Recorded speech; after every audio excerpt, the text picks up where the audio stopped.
dreary night of November.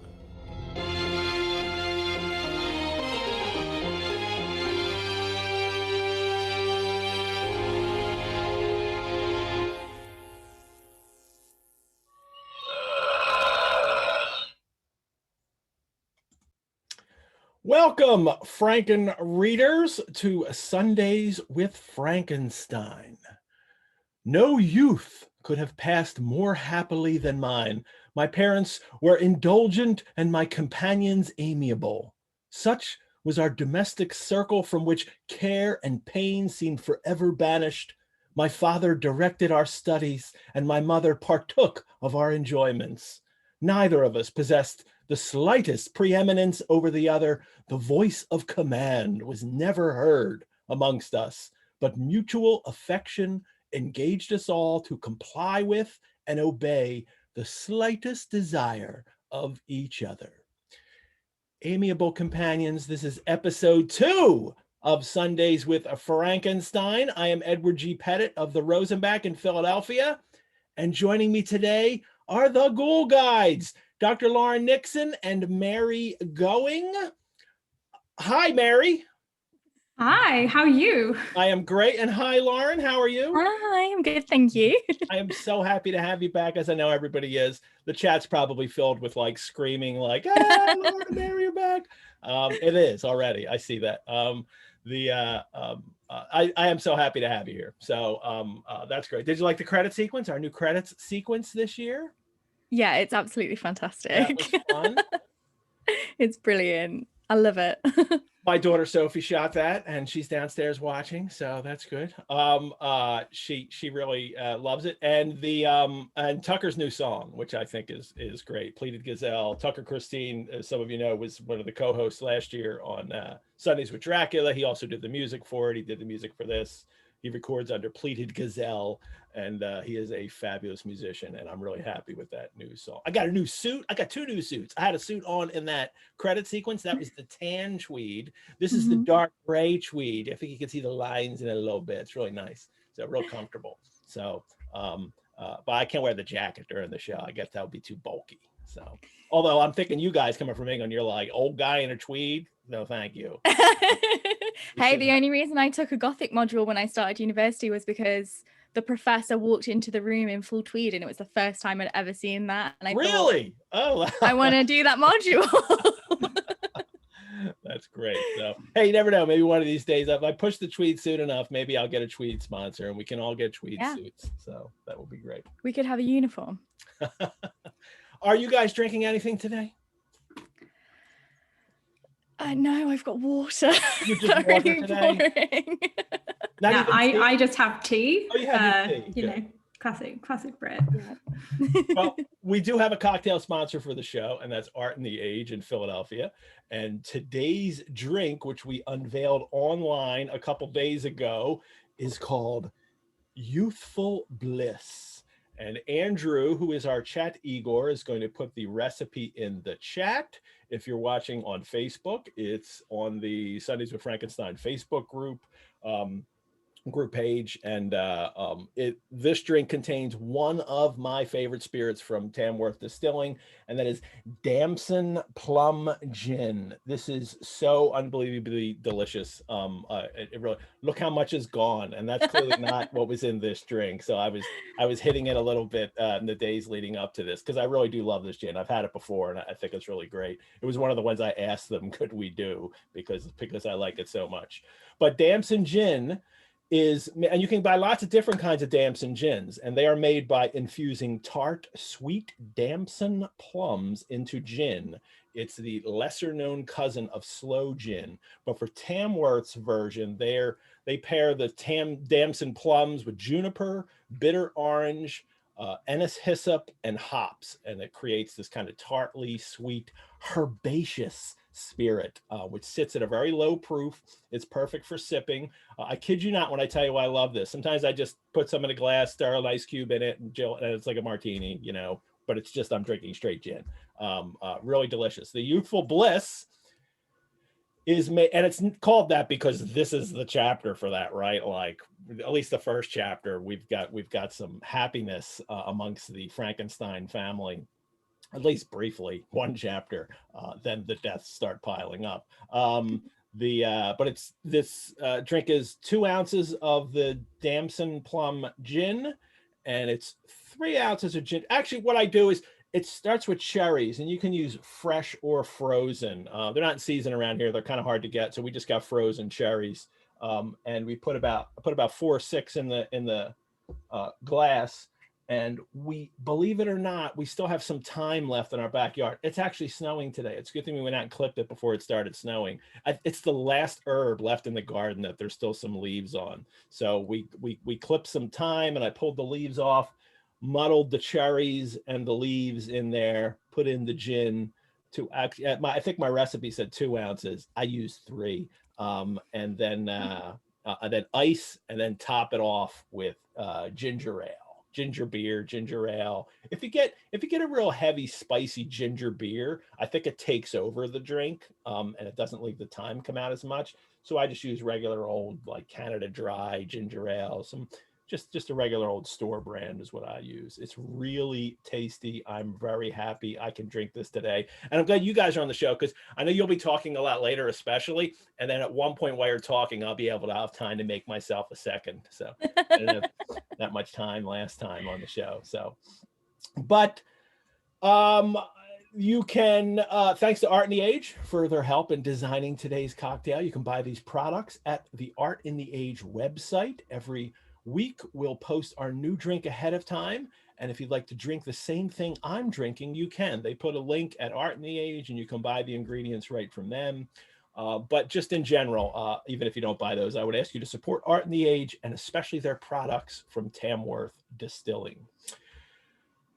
But we're not just drinking here today. Well, I'm not just drinking here today. We're also talking about Frankenstein, and that's what we'll do here every week. Dissect, anatomize, dismember, and bring back to life this book by Mary Shelley, chapter by chapter, page by page, word by word, as we create our very own conversational annotation of the entire novel. We'll do this for 15 weeks. We spent 14 on the book, and then there's an after show. We have a rotating set of co-hosts. Dan Hodge was last week. This week is the Ghoul Guides, Lauren and Mary. Next week is Dr. Anastasia Klimchinskaya. And we'll also have special guests on some of the programs. And every week a new drink. So in doing this, we at the Rosenbach ask you to support us, which you can do by a donation. And if you are not already a member, please join the Rosenbach. You know, the basic membership at the Rosenbach is even called the Mary Shelley level of membership. And it's been that way for some time before this show. So I'll have a bit more to say about this at the mid break, but right now, Mary and Lauren, let's get rocking. I'm ready to talk about this. But a reminder for the chat, if you guys are in the chat, and I've sent out a chat reminder, if you're watching live on Zoom, set your chat to panelists and attendees. Last week, especially for some new people to the show, there were a lot of people who were commenting all during the show, but they only had it set to panelists. So all those people in the chat were not seeing your messages. And it breaks my heart, because at the end, I think, like, you must be thinking, nobody responded to me. And it's because they didn't see your comments and questions. So if you have a question for Mary or Lauren or myself, put that in the Q&A box. The chat's just too busy for us to follow during the show. So if you put a question in the Q&A box, we can hit those, and please do that. We had lots of questions last week. I didn't even get to them all. So there's already 3 in the box now, including a question for Mary. This is from Sophia H. Pettit. This is from my daughter. She's wondering what the pictures on they could see Buffy. Okay. Sam and Dean are over there, but who's that in the middle over there? Oh, okay. Yeah. So Buffy obviously is, as you've identified, this is Dean Winchester again. And he's also here with his boyfriend, Cass. So I have 2 Deans, I guess. You double up on the Dean. Yeah. I don't have any Sam yet. But, that's not a Sam. That's right. I'm sorry, because I'm not a supernatural expert, but that's his. Who is that next to him then? It's an angel. slash his boyfriend. Okay, from it's Supernatural. canon in Latin America. Okay. Yeah, in Latin America, they're canon together. Only in Latin America, apparently. All right. That this is some supernatural drama. Like no one needs to, unless you're aware of it to the level that I am, it won't make any sense. But this is a monster hunter, and this is an angel. Ooh, there you go. So that's good for this novel. So where they're confused. So all the roles are mashed together. So yeah. There is actually an episode or a kind of little arc in Supernatural where they talk about Frankenstein and Mary Shelley. It's season 9 where they have the Stein family and they talk about Mary Shelley, which is it's like a must for a supernatural show. You have to. Even Doctor Who did one last season.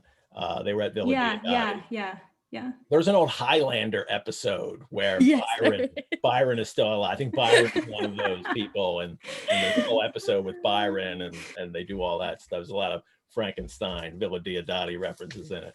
So that's great. Lauren, boy, do I love that portrait behind you. Tell me who that is. This is Mervyn Peake. So Mervyn Peake is the author of Gormenghast, which is personally, I think, my favorite novels ever written.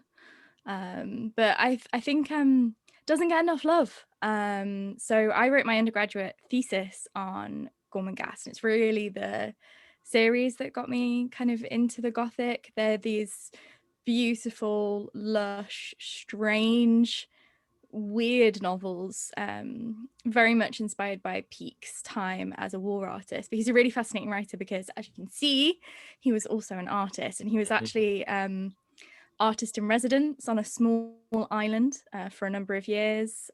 He moved in. How do you get that job? Artist in residence on an island? I don't know, but he did. And he was really popular like as an artist. So him and his wife moved in a very kind of cool artistic circle. They were friends with people like Dylan Thomas. And he wrote these really fantastic novels. And yeah, this portrait, I got in trouble in the National Portrait Gallery for gasping and running across. Because I took it. This is the portrait from the gallery. Yeah, and I was like, oh my god, because I was in the middle of, like, it was my final year of undergraduate. I was very stressed out. I was in the middle of finishing my thesis, and I just heard so much about this portrait, but because it was in the portrait gallery, I think at the time you couldn't get it. And I ran across the room and then got lots of evil glares from the attendants.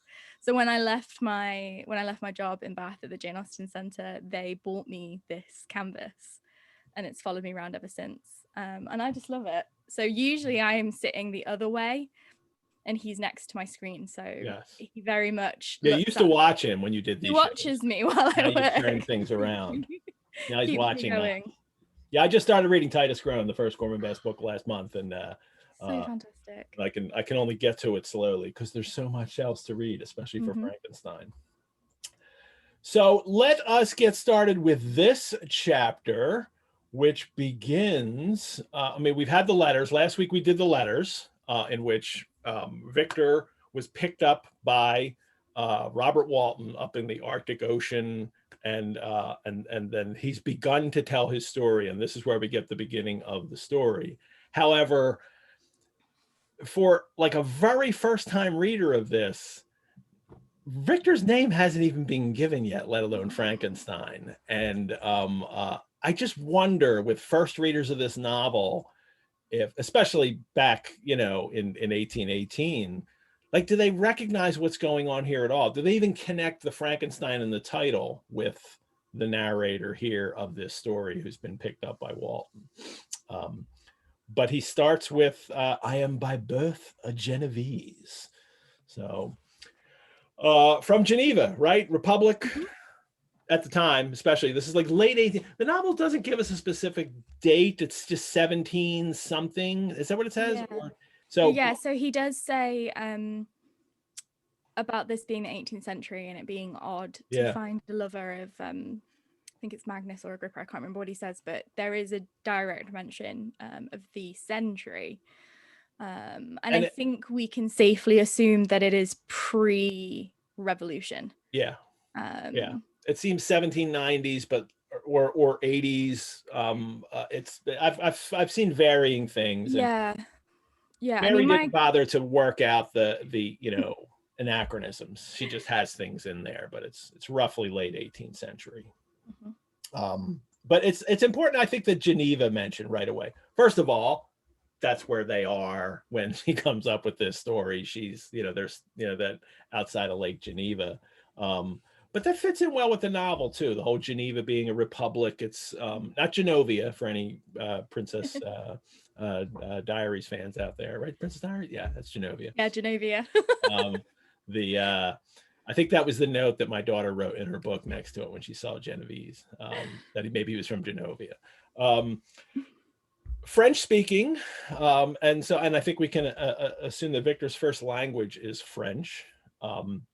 But also, I was thinking too of the Rousseau connections with Geneva, and especially Mary referencing that by saying Geneva. Rousseau's known as what the citizen of Geneva is his nickname, and I think for us, I'm not sure if it's his most famous quote of the time, although it was a well-known quote then, is because he's dead already. He had died earlier than this period and before Mary's birth. But he has that quote, "Man is born free, and everywhere he is in chains. Those who think themselves the masters of others are indeed greater slaves than they." And I think there's a lot of that can tie into this novel, but just that in general, the radical philosophical 100%. underpinnings of the French Revolution, the Romantic movement. Yeah. And that's really important when you think about, not only are we setting this in Geneva, we are setting it pre-revolution, most likely. I know there's kind of some theory it's later, but the kind of travel and the material, it just wouldn't be possible. But when we're thinking about place and we're thinking about time, this is first imagined in 1816. So literally the first thing that they do when the borders open is travel to Geneva. This trip wouldn't have been possible really for 10, almost 20 years before this happens. And Shelley is very disillusioned as a writer with the revolution, as many of the romantics were, as many of the earlier Gothicists were. So it's really interesting that you have, like Napoleon, somebody who is born into this kind of increasingly radical, increasingly enlightened, scientific society. And Victor's trajectory does kind of mimic that kind of rise and fall, which Shelley picks up on again and again and again, and is almost always linked to Napoleon. Shelley, when she's trying to publish Valperga, Percy writes a letter saying, "You'll like this novel. It's a little. Castruccio is a little Napoleon." So this is really interesting, and I think you can get a lot out of this Genovese idea that, he starts in the best of circumstances. He's got everything going for him. He's born into this like heart of science and learning and republic, and where does he end up? So we know already that he's on a ship with Walton, which, to be fair, just to answer your earlier question, this would have been very familiar to readers in 1818. They would have known straight away, really, that Frankenstein is the narrator. Okay. Because this style, this metatextual style, and this practice of naming the novel after a protagonist or naming it after, a central character. The minute that Walton finds Frankenstein, they would know that he is the Frankenstein, that Walton as the letter writer is probably not the main character. So this is actually a really familiar trope, but she's twisting it slightly, because the story is being told in real time and being written through letters to a sister, not to a nun or a monk or a scholar or a story. Usually it's a story passed. I'll tell you a story that somebody else told me. This is a first-hand narration story, and that makes this really interesting as well. But yeah, it's actually it would be quite a familiar trope, but to us as contemporary readers, it's quite baffling.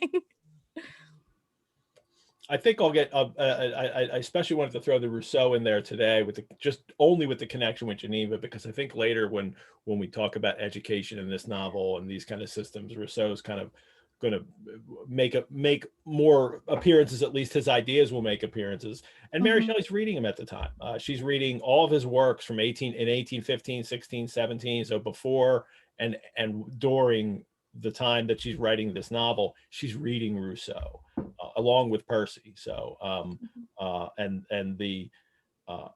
all the romantics seem to react to him in some way, as they react to other authors, especially Paradise Lost. But they all seem to react to Rousseau, and some of them, especially, well, like Mary's mother, Wollstonecraft, takes Rousseau to task because he's all about freedom and education, and but not for the women. The women should just serve their men and be educated in ways that just take care of them. And she writes about that. And I think Mary Godwin, Wollstonecraft, Shelley here is also refers to those things that her mother challenged Rousseau on as well.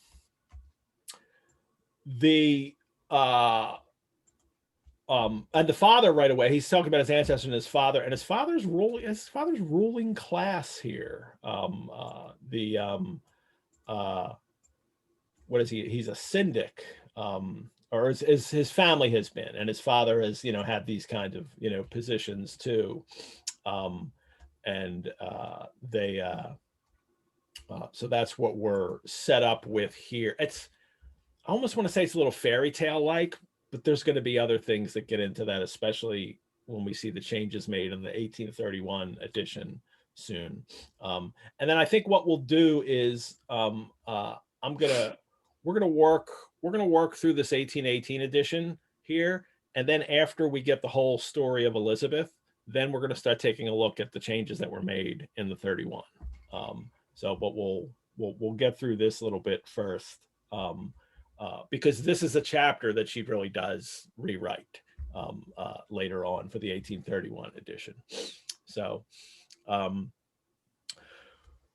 we get his friend Beaufort is mentioned right away, who is, winds up being in deep poverty, and Victor's father has to, come and, see if he can help him out. But he gets there. First we get a mention of Caroline Beaufort, which is Mr. Frankenstein's friend's daughter. And I love that the first sentence about her is, Caroline Beaufort possessed a mind of an uncommon mold. And then her courage to support, and then she even isn't worried about class of the kind of work that she does. She procured plain work to do.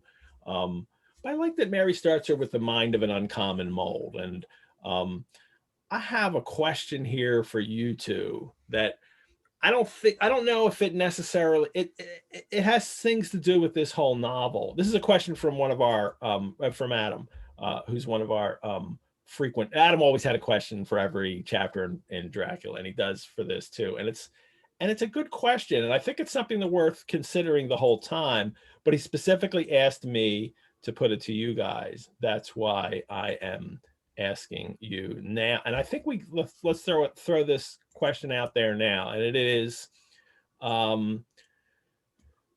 very broadly: is Mary Wollstonecraft Shelley, is she a feminist? Adam writes that my perception is that she had not inherited her mother's enthusiasm. His perception is that she had not inherited her mother's enthusiasm for the subject. I am basing this on a cursory study of her life, reading 2 of her novels, skimming her journals, so I'm ready to be proven wrong. The women in Frankenstein and The Last Man, which you also just read, are hardly more than mannequins. They are almost solely defined by the men they are linked to, and actually do and say very little. And less rarely, but still not that much happens to them. Elizabeth in this is defined by her prettiness and docility. So he has this general question, because Mary's mother, Mary Wollstonecraft, is a firebrand feminist, and it does seem odd that this is, well, I'm asking you, how do you respond to a question like that? Do you want to go first or shall I go first? What I would say is that how we interpret what feminism is and what a feminist is very different now as to what it would be in the context of the 18th and 19th century. And even the terms, you know, feminist probably would not have been attached to Mary Wollstonecraft, let alone Mary Wollstonecraft Shelley in their lifetimes. You know, that sort of thing.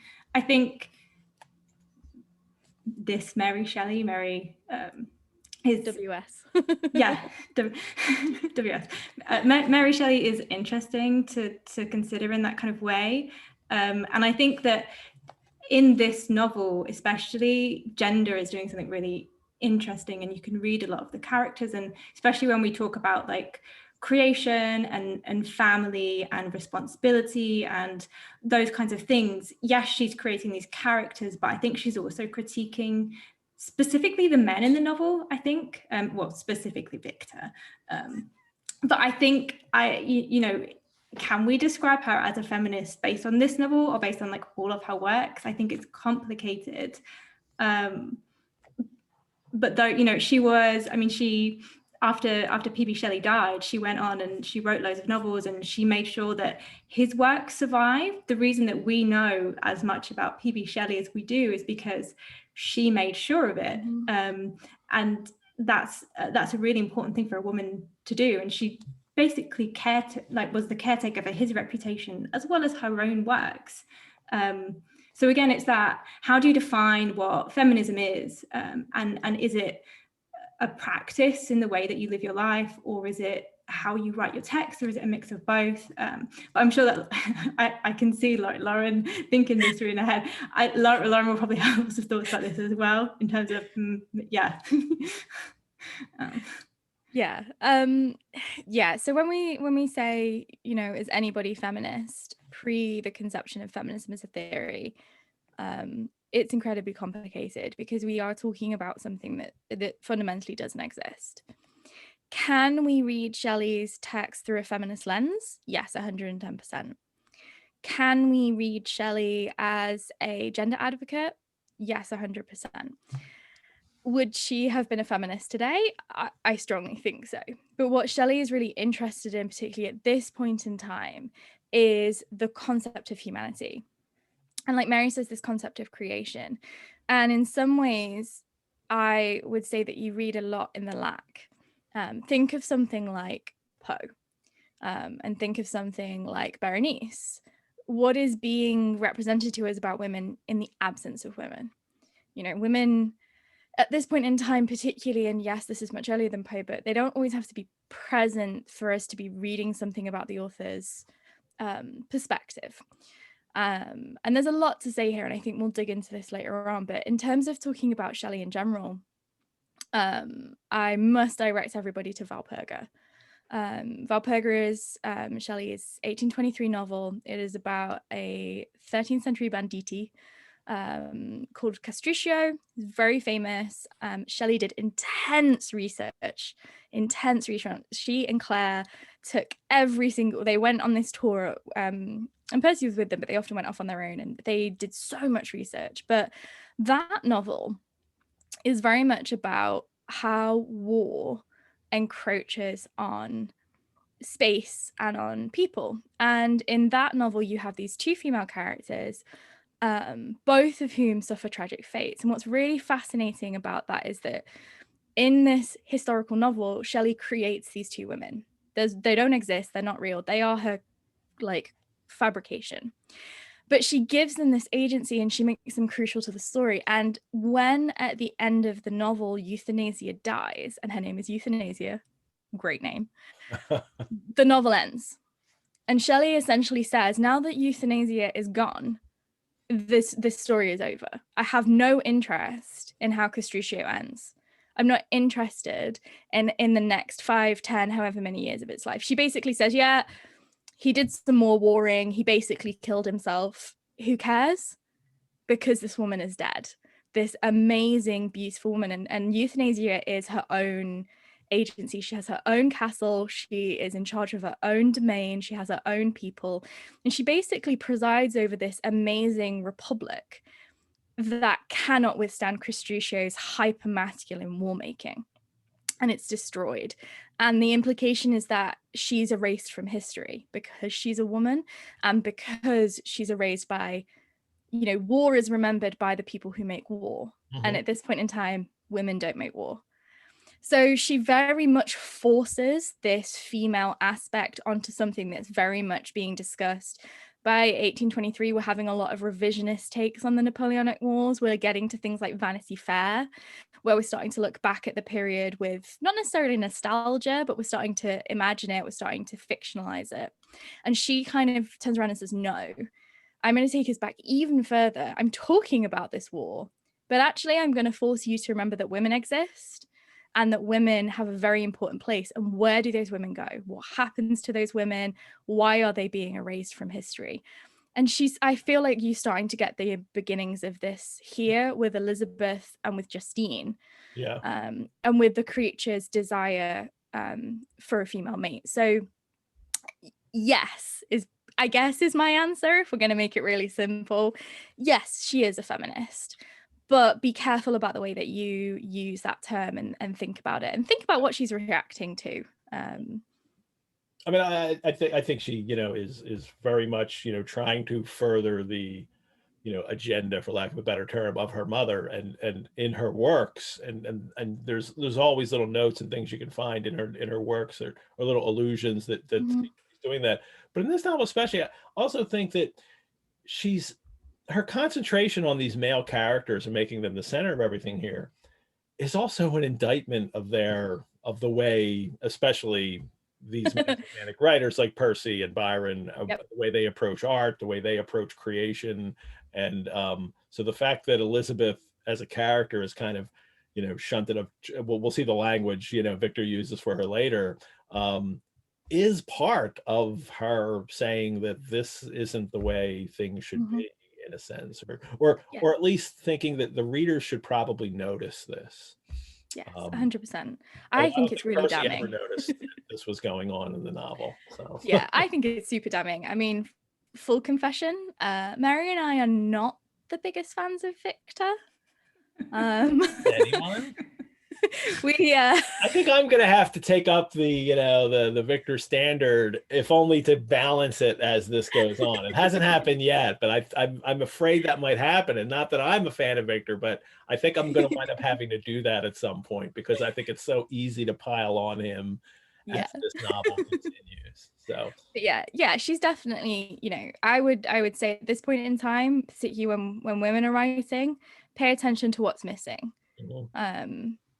Looking at what is missing it can be really crucial, and I think that speaks a lot for what we see of Elizabeth here. Rachel in the chat had mentioned that is there a common assumption about female writers that they write themselves into their characters, and are the same as assertions made about male authors? And I have a quick thing on that right away. Is like, this is the Romantic Age. They're all writing into their characters. I mean, this is part of their endeavor, is to kind of explore their ideas and their selves and learn who they are through their art. And so I would not expect, like a couple hundred years before, I'd say, well, maybe not, but you know, I do expect that of all the writers here. And you mentioned Poe a little earlier, and boy, that's what everybody does with Poe. I mean, they just think all his crazy, insane, murdering characters are him anyway, so he must be insane. And I think it's often a thing that happens with authors post the Romantic Age. We all think that they're writing about themselves, and they're not always, but these guys, I think, are. And it's hard to get them out of that. It doesn't mean like there's one character that they each identify with, or an author is trying to do, except maybe The Last Man. Mary Shelley's novel The Last Man is like there's a Byron character, there's a Percy character, there's a Mary character, there's other people she knew. Like I think Mary even says at one point that the narrator, I can't remember what the main character in The Last Man's name is now, but he's Mary suffering with grief. And Angela Wright, who was my PhD supervisor and also supervised Mary, in her book on Shelley, she talks a lot about Shelley's grief, because she writes this fantastic piece called On Ghosts. But particularly when we get The Last Man, this post-apocalyptic novel which is a really good book to read right now. But that is very much a novel where Shelley centers herself and centers her feelings of grief through a very Gothic lens, which, yeah, is another really fascinating one. But I think you can see Godwin, you can see PB, you can see Mary, you can see multiple people in Victor. And Percy used a pseudonym when he was younger for writing, and that was, you guys know this, right? Victor. He used to write under the name Victor. I was gonna say, I know Mary. I literally have. I was going through my notes for my PB Shelley work, and I found a printout of one of his earliest things. So this is original poetry by Victor and Kazir, which is PB Shelley's, like you say, his pseudonym, which I think is really interesting. It was first published in 1810. So I think that the kind of parallels between Victor and PB, I'm hesitant to go down the route of biographical readings, but I think at the same time, like Lauren said, like there are bits of Godwin and PB Shelley in Victor Frankenstein that are kind of, they overlap with his character. I think it's good too. I think if you know the biography really well, and if you really have the details of the biography, it's okay to then go and then if you see them in a text, that's fine. That's there. You can easily make the connection. The problem arises is when you read the text and then try to apply the text to someone's life, and you end up having to fit it into things that it might not fit. So, and biographical is not the only context. Like, I think that's something that we forget sometimes, that someone can be reacting to their situation without making it biographical. And I would say that this is a very important novel to read in context. And Godwin and Shelley and Wollstonecraft are all important parts of that context. But what's also a very important part of that context is that this is a novel set in written in 1818, set, pre-revolution, about secular creation, about science, about humanity. They feed each other, but I'm always really cautious of biographical readings with things like this. And she's writing it at the time, and while she's writing, she's sharing it with Percy. He's reading everything. He's contributing to it. Somebody asked a question, what percentage of the book? About 5,000 words. I think it's the count that Charles Robinson made. About 5,000 words of the text, which is like 60, 70,000. Is that it? I can't remember. Yeah, there's let me just, we have I'm going to check their name. We know a scholar who's done some really interesting work on the collaboration between Percy and Mary. I will look it up. As she's writing it, he's not just contributing to manuscript. I have to imagine they're talking about this constantly, and this is it was a mutual relationship. So you can say the same about his work as well. Like Mary Shelley they'd read together, they'd edit each other's work. So I think it was a kind of collaborative. There's a fear too of calling it collaborative work that people. It's Kirsten Mills. What's his name? It's the academic Kirsten Mills, Dr. Kirsten Mills. She is at Macquarie University. So check out her work. She's got some really interesting stuff. I think there's a fear of some people that as soon as we start talking about Percy's contributions, or even using the word collaboration, that it seems to kind of demean Mary as an author, like, oh, you mean she's not the primary author? And I don't think it does that at all. I mean, she's in a very entwined creative relationship with him at this time, and we have to remember that that's how creation is done at this point in time. This isn't, it was very rare for a writer to create alone. We're in a time of patronage, we're in a time of creative circles. This is it's pre-technology, so Jane Austen read her novels aloud to her families. Her sister and her brothers would read them and feed back on them, and this is a very collaborative period of creation. So it is important, like you say, that we recognize that, but also to see that this is very common, so it doesn't demean Mary. Because it started from the beginning. Like, as soon as that hit in the early 70s or something, was it James Rieger or whatever started writing about it, and then people were saying, there's a whole controversy. Like, there were people like, Percy really wrote the book, come on, that's an 18-year-old girl couldn't have written this book. And that's where that can lead. That's where that goes off the rails. But it's off the rails. She wrote the book. We have the manuscript. And we know her background and the things that she was thinking it's about really not Percy's style. Yeah. You know, we have Percy's fiction. It's not as good as Mary. Yeah, he's not a prose writer. That's not like, it's really fiction. He's just a Godwin fanboy at this point. I love his juvenilia. I think it's great because it's so terrible. But, it's so bad. But I think like when people have gone through and looked at his edits, they always see that what he adds to Frankenstein is not what you'd expect. He adds the more flowery language. And I think people are always a bit taken aback that, we thought, because this is a different kind of novel, especially for a female author to write. And I think that's, again, another reason why people thought it was originally written by a man or specifically Mary Shelley, but actually no. All righty, let's get back to this text. I love talking about this with you too. So we can go on a digression for an hour. We're not going to do that though, because we're on like page 1 still of this chapter. Victor's father comes in and finds Carolyn Beaufort there, and he immediately he came like a protecting spirit to the poor girl who committed herself to his care. Obviously, they eventually marry. My kids think this is really gross because it's super common Gothic trope. His parents in like 3 paragraphs have a whole Gothic novel. Yeah, and it's just still so common throughout the 19th century to marry your ward. Yeah, it's part of it's a weird relationship now, and maybe it was weird then, but it's kind of hard to say because our values are so different for it. But what I love here about this in the text, the words she chooses, or for Victor says, I was the eldest and destined successor of all his labors and utility. No creature could have more tender parents than mine.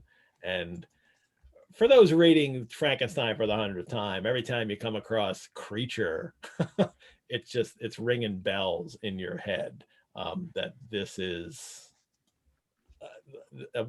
this is going to come back to haunt him saying this kind of thing.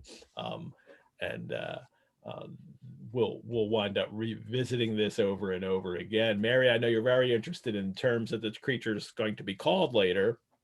I'm in the habit of calling him the creature. But he, and I did look up at my notes after we spoke the other day, and actually creature is the number 1 term for the creation in this book. Where is my thing? Oh, I don't have it right here. But I think it's creature is number 1 and then monster, or monster's number 1 and then creature. They're really close, the terms used. So I thought it was wretch was number 1, but it's not. That's like number 4 or something, or number 3. So I think it's really interesting because here you have a kind of a construction of tender, loving parents. 2 doesn't necessarily need to be 2. I mean, obviously, Victor's dad takes on his ward and takes on that kind of parental role, but the emphasis here is care and love and that kind of tenderness. And Victor is almost blissfully unaware, he's talking about his idyllic childhood, his idyllic family life, and it centers around this love and family and parents, and that kind of care that you give to your, whether it's creature, child, ward, all of that kind of thing. And I think it is important that he uses that word creature here, because then when you get to the creature's narrative and you see the absence of that, it's like Lauren said, what is absent, and I think that that's really interesting to note that he has this model. So it's not like he doesn't know what a family is like, or what a kind of a parental figure, how they should act towards someone that's in their care. He chooses not to do that. And that's so crucial because it sets them apart from so many of the Gothic heroes and heroines, or anti-heroes and heroines that come before. Victor is from a nuclear family. Victor is from a caring, loving, supportive family. And yes, his mother passes away, but it's not tragically. It's not this kind of like, oh, and then I'm left an orphan, and there's none of, he's not denied his inheritance. So it really, at the very beginning of the novel, and this is one of the key things that changes with 1831 and why I personally think the 1818 is better, is that it's very much his own doing. You know, it puts all of the focus on Victor. He has everything, and yet he desires something more. And you know, the language that he uses, like the language that he uses to describe his own creation, monster, wretch, demon, all these words, they bespeak the kind of violence of his own kind of the way that he functions as a parent figure. In that there is no love, and in the absence of love there's hate, and that those are the differences between the words creature or monster. And I think that for me is why I always pay attention to how people refer to this character, because I think that's interesting how, I guess, which kind of narrative half or which kind of perspective you're looking at it from. And that kind of monster is very much a Victor kind of framing. Yeah. Yeah. Well, it's interesting you mentioned the family and how they're all together in this nuclear family. Somebody sent me an email today saying, oh, they couldn't make it today because they have family commitments to watch the show. And I was like, that's what the book's about. That's what this chapter is about. Like, and good for you that, you know, when she does watch it later, good for you for making that choice, because Victor should have been making that choice later too. And he stops making that choice. And I can see people in the chat talking about that yes, his mother's death is tragic, but the person who feels the tragedy is not Victor, it's Elizabeth. Mm-hmm.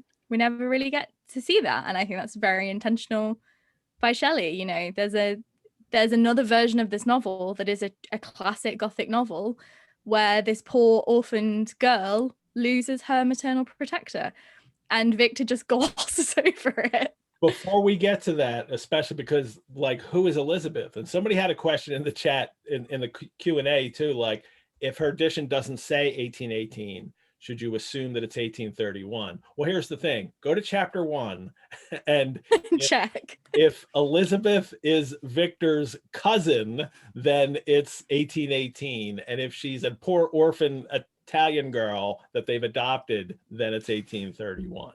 Because this is one of the biggest changes that happens in this novel, is that Elizabeth comes here in this 1818 edition. Victor's father has a sister, and she dies, and then her husband requests Victor's father to take charge of the infant Elizabeth, the only child of his deceased sister. He says, "It is my wish that you should consider her as your own daughter and educate her thus." And then he says, "Reflect upon this proposition and decide whether you would prefer educating your niece yourself, or to prefer that to her being brought up by a stepmother." And this probably is an Italian one. Yeah, and this is, I mean, that in itself is fairy tale like, but then we'll see the real fairy tale changes that happen in 31. But also the fact that it's not hard to read bio into this, right? I mean, Mary Shelley has this stepmother, Mary Jane Clairmont, that her father William Godwin is married, and they don't get along at all. I mean, Mary even goes off to Scotland twice, I think, when she's a teenager. She's not getting along with her mother, that just leaves home, runs away with Percy. So she just wants her mother. I like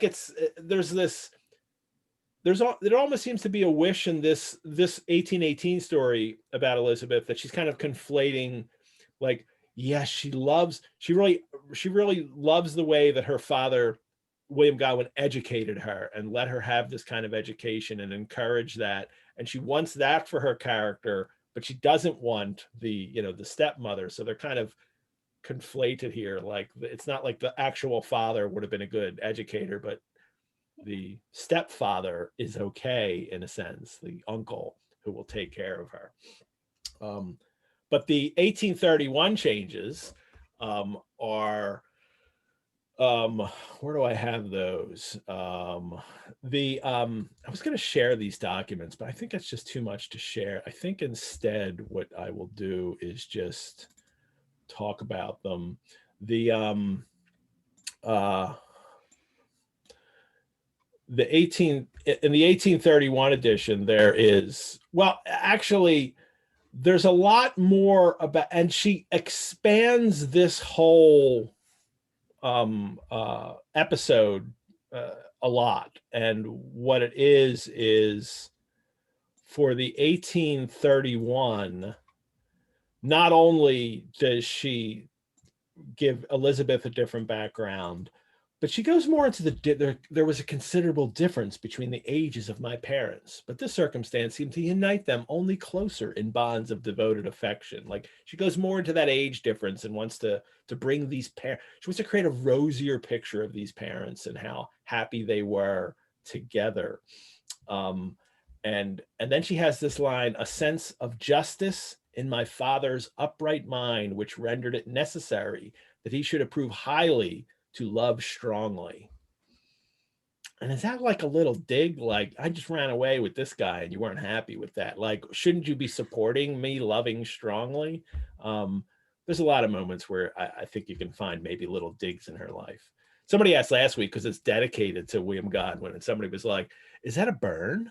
And I don't think it is, but then the more I thought about it, the more people were talking about it, maybe it is like unconsciously she's accusing him by dedicating the novel to him. I don't know, but that might be that's going too far, because I don't have any evidence of that. I don't have any biographical evidence, but he takes care of her, and then the child is instead their parent, well, they're traveling too. Like in the rewrite, the Frankenstein family is traveling all over Europe. They're just enjoying themselves and taking Victor with them. And then they come across this poor Italian family with a baby, and who actually comes from, they've taken in this baby. And this baby's father was like this revolutionary who was killed, and so they offer to take the baby in, and the family says yes. She was not her child, but the daughter of a Milanese nobleman, and her mother was a German and had died on giving her birth. And they were fond of this sweet orphan, but they were saying, okay, she'll have a better life with you, rich Genevans, obviously. But it's also, they consulted their village priest, which is really like a weird detail for Mary to put in, like that she's assuming this poor Italian family needed official religious sanction to give up the child. And they get it. And then she's, Victor right away says, my more than sister. And I think he says that twice. And then at the end of the section too, again, he says, my more than sister, since till death she was to be mine only. Whoa, I hope he didn't say that to her. But my more than sister, and she's a present for him, a present for his mother says, I have a pretty present for my Victor. Tomorrow he shall have it. Yeah, very patronizing, obviously. But Victor is himself very patronizing in the 1818 account as well, in which he's talking about her as a little insect and a little pet that he likes to treat well. So what do you guys think about this change? This is such an unusual thing, an unusual, I think, plot point for her to change. At least for me, I've always felt that it's unusual to make her not his cousin and to make her a poor orphan girl, to really intensify the fairy tale origins almost of this story of Elizabeth, and to really emphasize that she's a gift for Victor. What do you guys think of these changes she made in 1831? Well, I mean, Mary and I talked about this a little bit yesterday, because these are the types of conversations that we have in our free time. There's a significant shift by 1831 in terms of Christianity, in terms of faith. And I think, again, it's also important to remember where Mary's at in her life by 1831 and the experiences that she's had. This edition is much more, Victor is a different type of tragic character. And the narrative has a different trajectory because of these things. So in the 1831 version, we have kind of the resurgence of Providence. So providence is a concept that becomes extremely popular in the 17th and 18th century, particularly the 18th century. This idea that God has a plan for all individuals, and the best way to serve God is to follow the path that God has set for you. And you get this a lot in 18th century texts. You know, I trust in God, I trust in God, I trust in God, I follow the path of God. And a lot of tragedies in the 18th century and downfalls are based around the idea that if you pervert the path or you willingly step off the path, that's where your failing comes from, because you're not trusting in God. The 1831 edition, I think, by having Elizabeth be this orphan, by having her be presented to Victor, by having there's a lot more of a kind of preordained destiny in that edition. And I think this change in Elizabeth's character, it makes it more fated, that they happen to meet this family and they happen to find this girl and they happen to take her in, and he takes advantage. You know, she could be his whole life's companion. She can be his sister, a playfellow as a young child. She can be his wife. She can be the mother of his children, and he perverts all of that. So you have much more of this idea of providence, where in this version, it's a very natural happenstance. This happened all the time, happens constantly, that you have cousins coming to families as wards. We know that this happens all the time. So this, having Elizabeth as his cousin, is a much more natural thing. And it makes Victor more of an active agent of his own destruction. Whereas in the 1831 edition, he's more a man dogged by a tragic fate that is kind of being pushed by some unseen force towards something.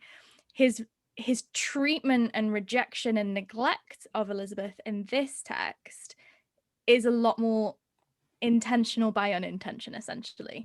So I think that this is and I think Mary will probably have something, this is a much more secular text. And I think that the 1818 is this one, and I think that change in Elizabeth's character is really emblematic of that. And again, that's why I prefer this one, because I think it's a much more in-depth critique of humanity and free will. Right, Mary. I just want to. I see that too. Like the 1831. I think I mentioned this last week. It's not as if fate, and Victor doesn't talk about his fate and destiny in the 1818, but the 1831 really seems to want to drive that point home. 100%. The 1831. He is like the Oedipus tragic hero here. He can't help but do exactly. He has a path and he has to walk it. He has no choice. You know, he's driven towards this ending, and he you know, there's lots of that foreshadowing. In this version, he is the architect of his own destruction. You know, that's interesting. That a cousin would intensify that, or not a cousin, because today it's the opposite. You know, it's like cousin, that's, you know, but no, then it's completely utterly natural throughout. That change is such a fundamental change, because it takes it from a perfectly normal thing at this point in time to a fairy tale chance happenstance. And in another Gothic novel, they would have lived happy ever after. And that's what, you know, that kind of shift really alters that idea of providence and destiny versus being, you know, being the Icarus and going too far and wanting too much and being too much. The 1831 edition adds, sometimes it's more subtle, but like it's a kind of Christian framework that I think is absent in the 1818 edition. And it does kind of what it changes about Victor is he becomes a kind of Christian suffering tragic figure. And it's fated and it's predestined and it's sad, and isn't, you know, shouldn't we all sympathize with him because he's just the victim of this kind of trajectory? Whereas no, like if you go back to the 1818 edition, like Lauren says, it's that he's the architect. Like he's the architect of all of his choices. He makes bad choices, and I think that is why I have such a visceral reaction to Victor, and why I prefer this text to the other one, because I think it's more interesting because of that kind of secular framework as opposed to a kind of, you know, subtle Christian morality and predestination sort of thing. Great. All right. Well, before we go on, let's do my little mid-break message here, which is that we bring Sundays with Frankenstein to all of you for free, as we did with Sundays with Dracula last year. So if you would like to donate to the Rosenbach, you can do so on our website, but why not become a member? Members of the Rosenbach get free and exclusive access to some programs, including a couple Frankenstein programs coming up in the spring. You also get 10% off of all reading courses. We run a lot of courses at the Rosenbach as well. And you get 50% off any Rosenbach programs, which occur that we have, that if we charge a fee for it, you get 50% off that. And did you know that the basic membership level of the Rosenbach is called the Mary Shelley level? Of course you knew that because you heard me say it at the beginning of this show, but it is the Mary Shelley level. And I love that, how that's come together for us for doing this show. So what could be more perfect for you Franken readers to join the Rosenbach at the Mary Shelley level and help us bring the books and manuscripts in our collections to life. If you're watching right now on Zoom, Andrew's putting the links in the chat right now for you to go and donate to us or become a member. If you're watching a replay of this show, just go to the Rosenbach website. There's a little donate tag or support tab on top of the screen. You click on that, you can find membership, you can find out how to donate. We do have a few Frankenstein programs besides this show coming up in the spring. There's 2 members only programs in which members can come for free, but it's only members coming to them. And that is a program on Franken films, which Dan Hodge, who's one of our co-hosts, and he and I will do that and take a look at Mary Shelley's novel at the movies. And there's also a program on April 7 called Franken Cocktails, an evening of potable creations, in which I'll talk about some of the cocktails we've had on the show. We'll come up with a new one for that one. I'm designing it as a cocktail party, you know, that we can all attend and have fun at.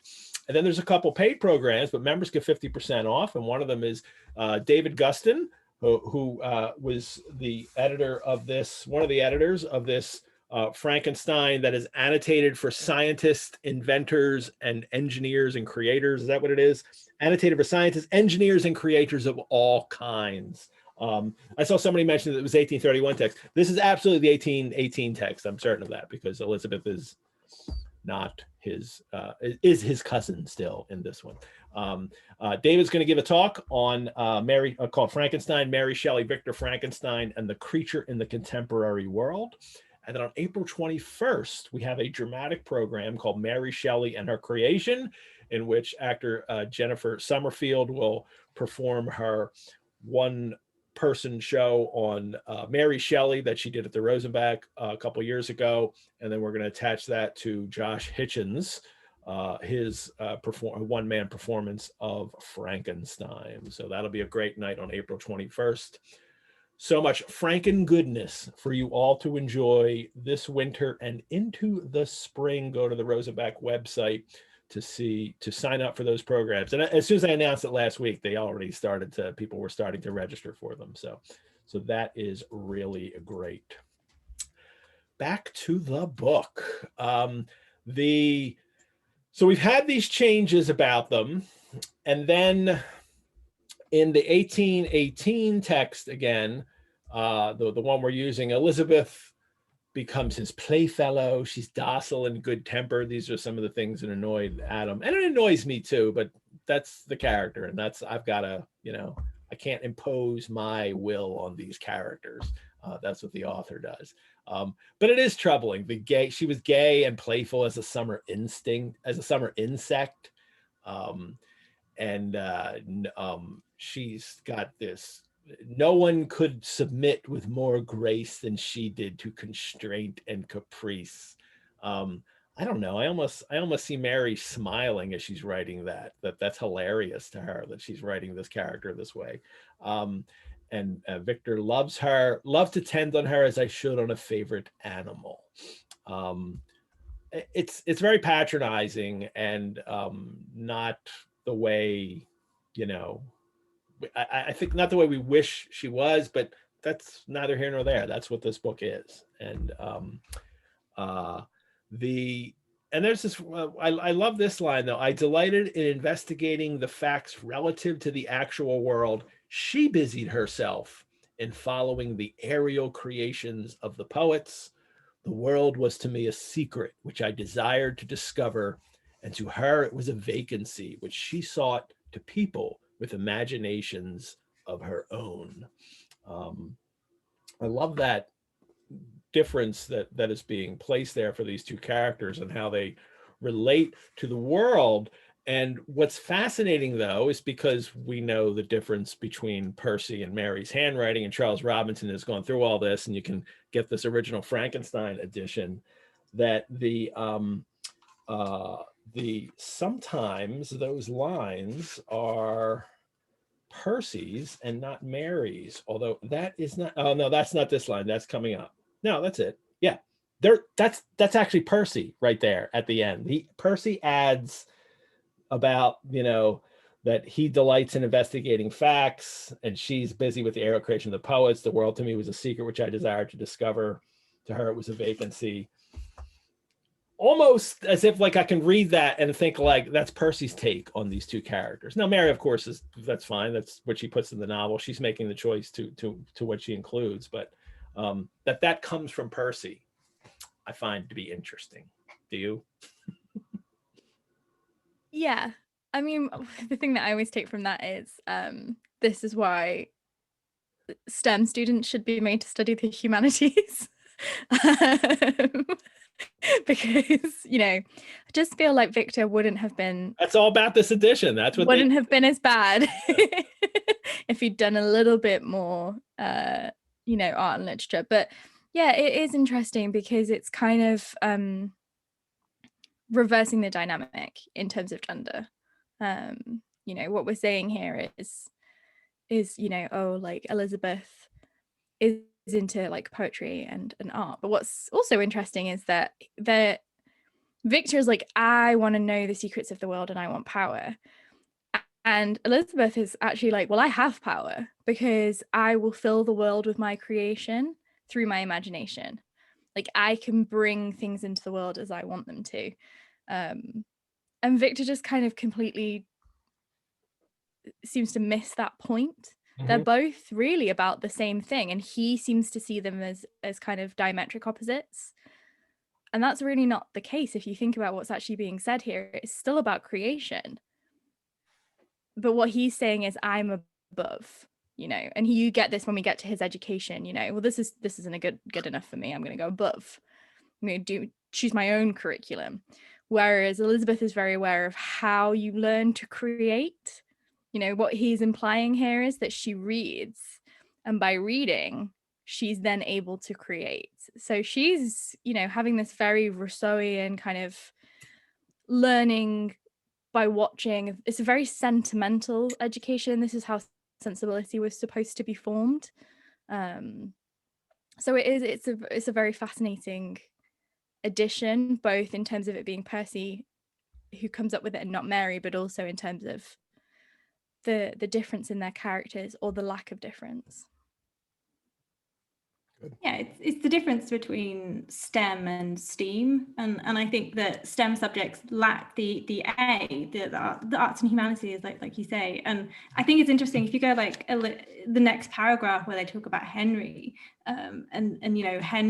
their friend Henry Clerval, whose favorite study consisted in books of chivalry and romance, which is basically Gothic and romance. And that's also P.B. Shelley. He spent his youth doing science experiments on his own, but also like devouring Gothic texts and all these kinds of romantic things. And one of the earliest novels that he wrote, Zastrozzi, was a kind of rip-off of Charlotte Dacre's A Foyer, and then the second novella that he writes, St. Irvyne, is a rip-off of William Godwin's St. Leon. But also by this point, he's already written all these kinds of poetic romances that are terrible, but they're filled with all this kind of stuff, this romantic, Gothic, flowery, imaginative stuff that Victor's kind of lacking here. I think that's interesting that Percy added that, but I'm not surprised. Well, I wanted to bring that up first because usually right after the mid-break, I hit the collections, but I wanted to bring up that little piece there because what I want to share today is something from the Rosenbach collections, is Byron's poem, Prometheus, which the original draft manuscript is at the Rosenbach. And let me share this page here. This is the first page of it. I'll zoom us some so we can see this. This is the draft manuscript of Prometheus. And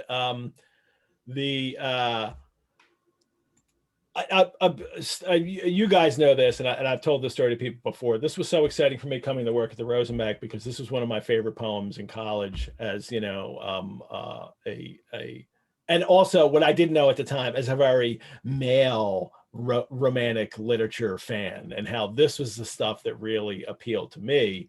And I wrote this on the wall, and it's still there in my bedroom in the basement. I had the basement bedroom. I wrote this entire poem out, and it's still there. My mom never renovated that basement, but this is the poem, and it is about Prometheus. And if anybody out there, if you don't really know the Prometheus story, Prometheus is he's a Titan, and he's in Greek mythology, he's the ultimate overreacher. He is punished by Zeus. But yet he's kind of triumphant in his kind of rebellion, at least the way people even in the classical and then in this 19th century were writing about him. He's a bit like Satan in Paradise Lost for the romantic crowd, although they do have their differences, and Percy especially has a difference. But Prometheus is a Titan. Some ancient myths have Prometheus making men out of clay. He's literally a creator, and he gives them life, and that the other gods frown upon. But the usual story of Prometheus, and it's the one that Aeschylus writes about too, is about how he steals fire from the gods and gives it to mankind, and then he's punished by Zeus for that, and he's chained to a rock, and is it a vulture or an eagle? I can't remember which, comes and eats out his liver every day. And then it just happens over and over. There's a famous Rubens painting of this, which is in Philadelphia at the Museum of Art. The Romantics love Prometheus. He's that doomed artist. He's like the first Byronic hero in a sense. It's like him and Satan duking it out for who's the first Byronic hero. Prometheus wins because there's literature about him that's, thousands of years old.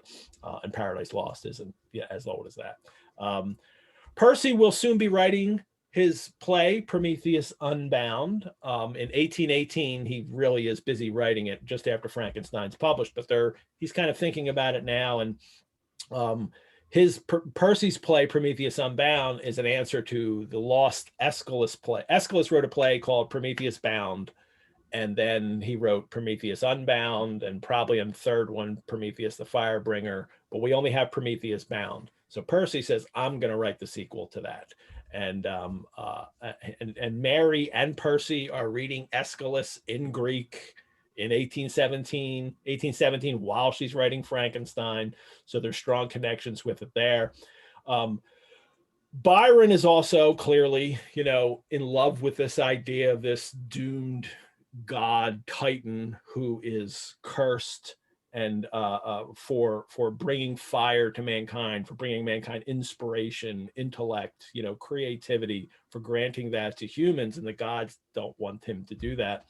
And the poem starts with, you can read some of this here. Now, I don't have a transcription of the places where it's crossed out, and it's very difficult to find. And I think there might be a Byron edition out there somewhere that has done this, but I'm unaware of it, and I don't have access to it. And I was trying to find out so I could share some of these changes that he made, but it's really difficult to find to do that, at least by looking at it right here. But the poem starts out, Titan, to whose immortal eyes the sufferings of mortality, seen in their sad reality, were not as things that gods despise. What was thy pity's recompense? So it's all about this God who has been cursed, and cursed for our benefit. And the poem ends with triumphant where it dares defy and making death a victory. Let me share that. Oh, let me share that final page.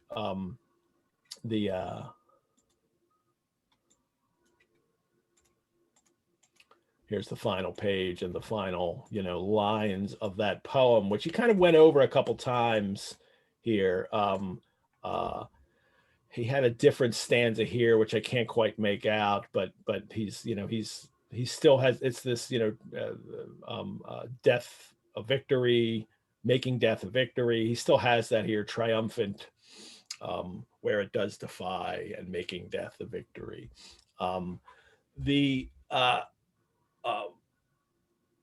And Mary's novel is the modern Prometheus. I mean, I think it's easy to forget that we constantly call about Frankenstein, and the original title of it is the modern Prometheus. And not only were these, writers all stuck in this house and this summer in 1817, telling ghost stories and those kind of things, but they're also talking about these ideas of creativity and these Promethean ideas of creation and inspiration. And this is a strong part of not just, other romantic writers in this whole movement, but especially this group that circles around Frankenstein when Mary writes it. You guys have anything to share on Prometheus? I know I only sprung it on you like yesterday, but I told you I was sharing this. Not to be honest, not more than that. Prometheus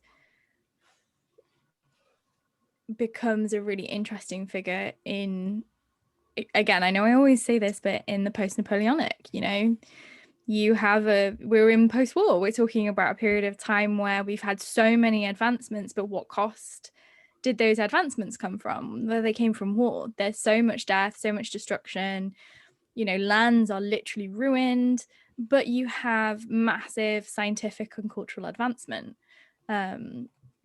So it's a really fascinating part of Romanticism that we're talking about an art form that's interested in the death and betrayal of the revolution, that's, going back on the Enlightenment in many ways. It's a rejection of the Enlightenment, so that Prometheus becomes this central key figure is really fascinating. And I think perhaps, for me, I think we don't think about that enough when we're thinking about this being titled The Modern Prometheus, that, Byron, Shelley and PB are all interested in this idea, because it's kind of doing that thing of like, at whose expense, who is the sacrifice, who is sacrificed for our success. And when we think about the fact, of course, that Wollstonecraft dies giving birth to Mary, that you have an author who is very conscious of the human cost of creation, the cost of advancement. I think it's a really, it's just a really crucial post-war text. And that is the drum that I will continue to bang. I love that your post-war is Napoleonic War. So yeah. That's what you mean by post-war. I mean post-Napoleonic. I think as well, it really feeds into like the idea of Frankenstein as a secular creation story, because it's not, there's not just like one kind of creation myth that it's drawing on. There's many.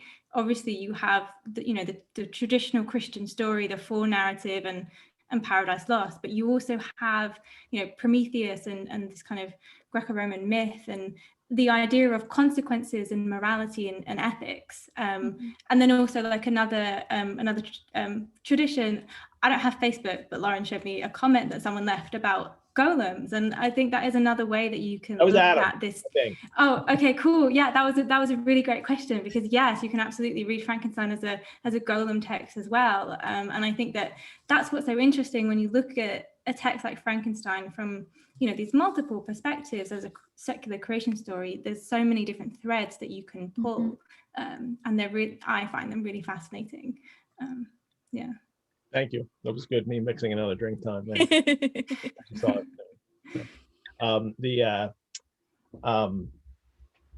Yeah, I was going to say something too. The drink took it out of my head. Oh, and it's a modern for me. And I also think just in a very real, practical way, Mary's thinking, Percy's writing about the old Prometheus. Byron wrote about him too. I'm writing the story of the modern. Yeah. And it's her way of really putting a stamp on this novel too. Yeah. That this is the way this is my take on this tradition. And I think it's important that she does it that way, that she creates it as a modern story. And that makes it the secular myth, not the classical myth, not the religious. Well, yeah, and that the word modern, you know, it doesn't quite have the same meaning in 1818 that it has now. But when we compare Victor's creation to the classical myth of creation, any classical myth of creation, there's no sacrifice. There is ultimately, but Victor assumes that he can create without sacrifice. You know, he's using other people's body parts. He uses, you know, he thinks it will come at no expense to himself, whereas all other creation myths usually involve some type of either physical suffering or, you know, some kind of plea to a god, some kind, you know, there's something that must be given for creation to happen. And I think that idea of modern, you know, if we're thinking about romanticism as a alternate to enlightenment, that idea of modern and the lack of kind of sacrifice, the lack of, you know, not being willing to take on the consequences for your actions, I think it's a real dig at that enlightenment thinking in a lot of ways, and that's something she's doing that I don't think the others are doing as consciously. And she's taking a dig at them as well. And Adam mentioned this is a question, and I think that's her approach. Yeah, I think she's basically being like, I'm smarter than all of you. The ones I agree with and the ones I don't agree with. Well, let's jump back to this text here so we can get through all of it today. We have Henry Clerval is introduced, and he's Victor's friend, but he's like part of their family circle as well. They more talk at the, you know, in this chapter about their no youth could have passed more happily than mine. My parents were indulgent and my companions amiable, which is all damning to Victor too later when he rejects his own creation.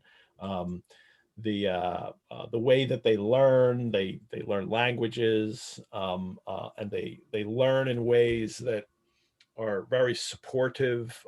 They're encouraged to learn and enjoy it, but not necessarily, not like the old systems of learning, where it's all punishment if you don't, and you're driven, you know, to compete. There's no hardship. Yeah. And that's something that's really important in ideas of education at this point in time in terms of creation of manliness. We're moving away from the idea that hardship must be endured for young men to be educated. And this is a very kind of nouveau sentimental education, particularly the fact that Clerval is an only child. Victor is much older than his brothers, and he makes a real point here of saying, you know, he says, we were never completely happy when Clerval was absent. And then later, he says, like, you know, he was destitute of companions at home. Again, he acknowledges that part of this childhood happiness is from the fact that he had a playmate, a peer, you know, another boy of his own age that he could interact with. And that is, again, something that he denies the creature later on, but doesn't seem to be conscious of. Like, when he starts talking about his creation, Clerval's role in his life, it's not really acknowledged in that same way, which again is really interesting. And actually, there's a Korean musical of this that adds a sort of homoerotic love story between Clerval and Victor, which I'm yet to find a good translation of. I've only found clips of it. I think, again, there's a really interesting parallel between Victor and Clerval here that's identified. Like, Victor is aware of it enough to mention it as being something important in his childhood, but then when we get further into the novel, he sort of, you know, forgets about it, as he does with a lot of these things. But that idea of companionship, the need to have someone in your education that challenges and betters you but is also a comfort to you, is made really clear here with Clerval. And there are some changes to his character in the 31, but it's I don't think they drastically change who Clerval is and what he means to them, to the other characters in this, but she does go into more detail about things that he likes and how he's he really is passionate about his own pursuits as well, just like Victor is. So I don't want to, I want to make sure we hit the alchemists coming up here. Victor gets starts with natural philosophy, he says, is the genius that has regulated my fate. And for anyone, you know, coming new to this, natural philosophy it's basically science. That's the term that they were using, but it's the study of nature, and it also demonstrates how in the late 18th century and even into the night, this is when it's starting to change. This idea of natural philosophy and science start to kind of, you become more scientific, but it's still this idea that you're studying nature and in all its kind of even theological ramifications as scientists. It's still very tied to the idea of sublimity as well. Yeah. The sublime being the you know, seeing the divine in nature.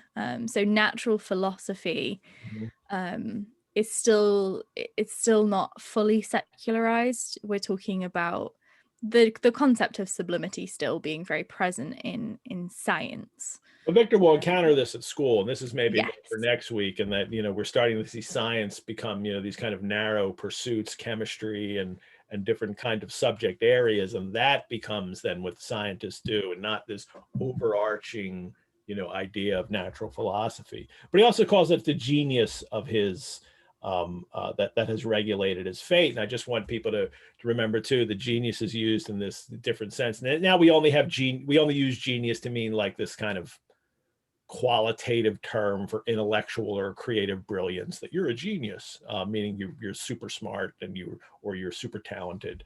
But then it's still the genius here just still means the divine spirit, that this is the divine spirit that guides his fate, or regulates his fate, that is controlling him in some way.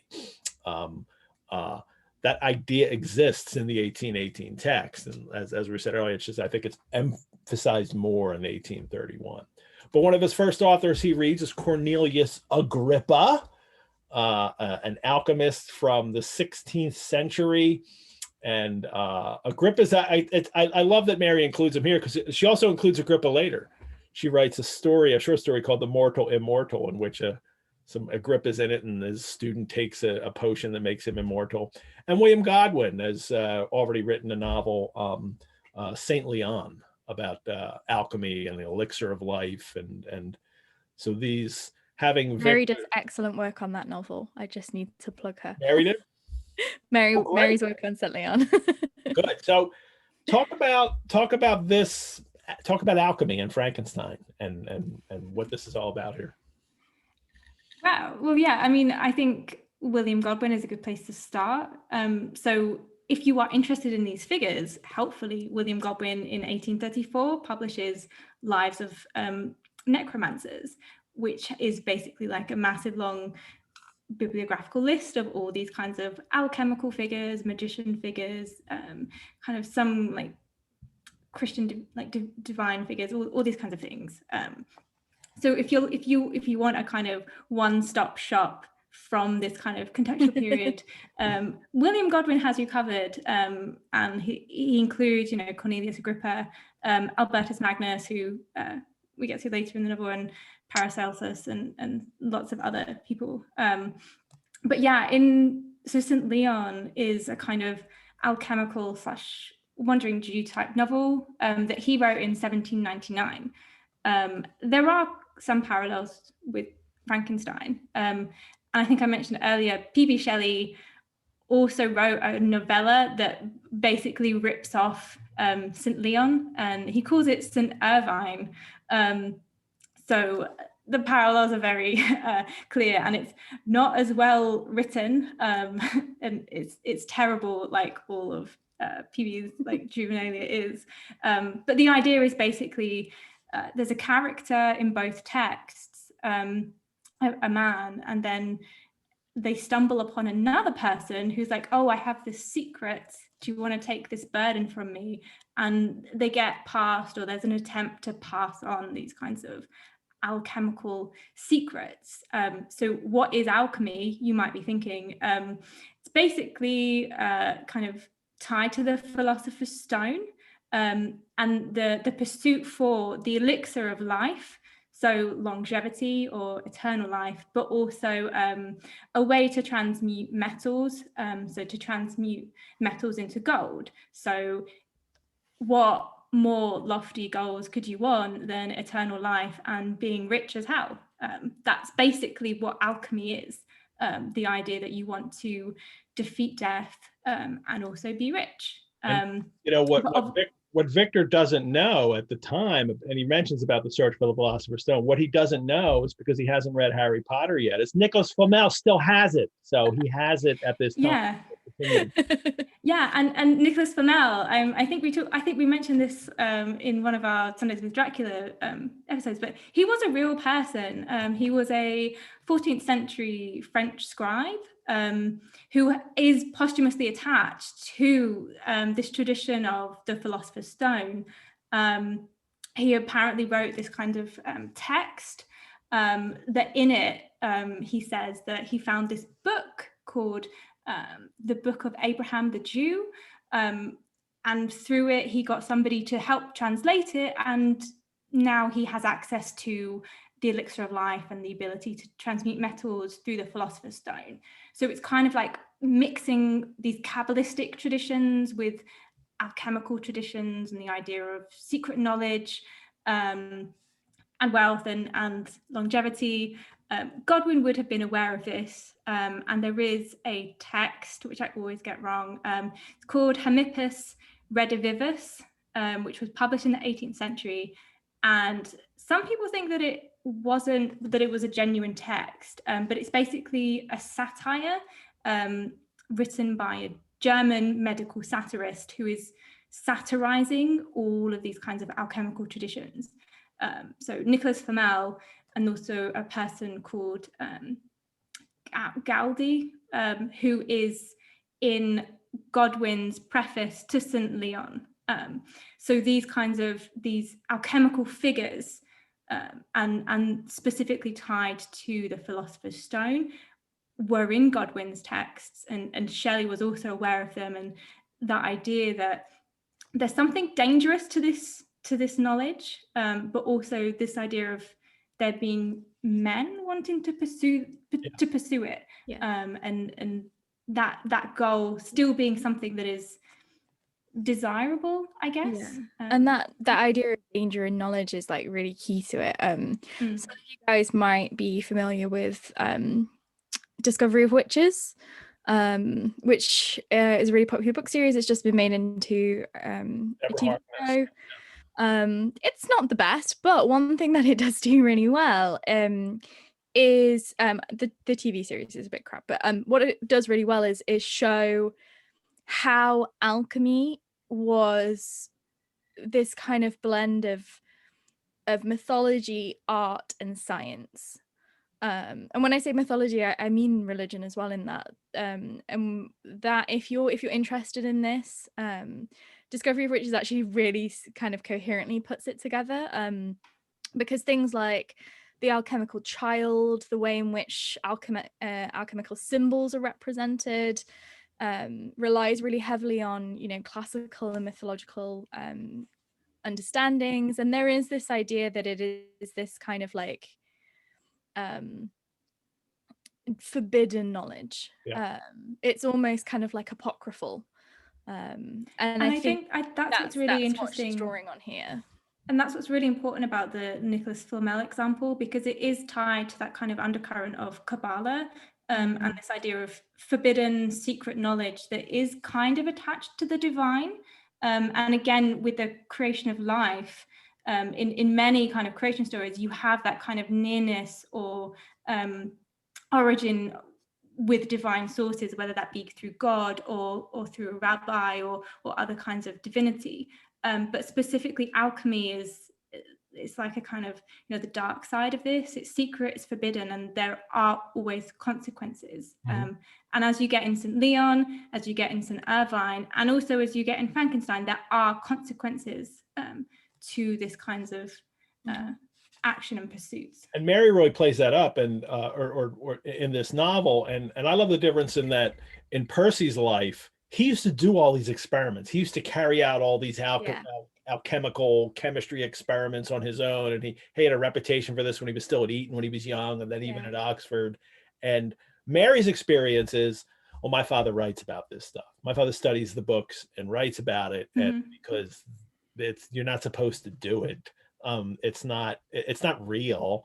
And I almost see that here, that almost see her kind of, she creates it into the character, and right away everybody says, well, his father says, that's just sad trash. You know, my dad said that to me once. My and my dad was wonderful, and he didn't know that he was doing this, but he didn't say it about anything I was studying. He said it because I was taking my allowance and buying Famous Monsters of Filmland magazine. I thought I was being really cool. Like, I thought, like, look, I'm taking my money and doing this, and hey, Dad, look at this. And he was like, what? You bought that crap with that money? And you know, but it reinforced how subversive the magazine was, and I was able to keep doing it. It helped me. Well, it doesn't help here. Oh, go ahead. Yeah, I just saw someone mention like Templars and Masonry. Alchemy very much links into that. There's this constant kind of back and forth about, there must be something that created this, and this is a thing that you get again and again with alchemy. Well, it came from somewhere, so where did it come from? How did people start to think that these things, it must have worked somewhere, there must be some secret. And again, when we're talking about this as a post-enlightenment text, and Percy's pursuit of alchemy, you know, the Enlightenment says that's a crock of rubbish. Like, this is superstition, magic isn't real, superstition isn't real, there's no value here, this is holding us back as a civilization from progression.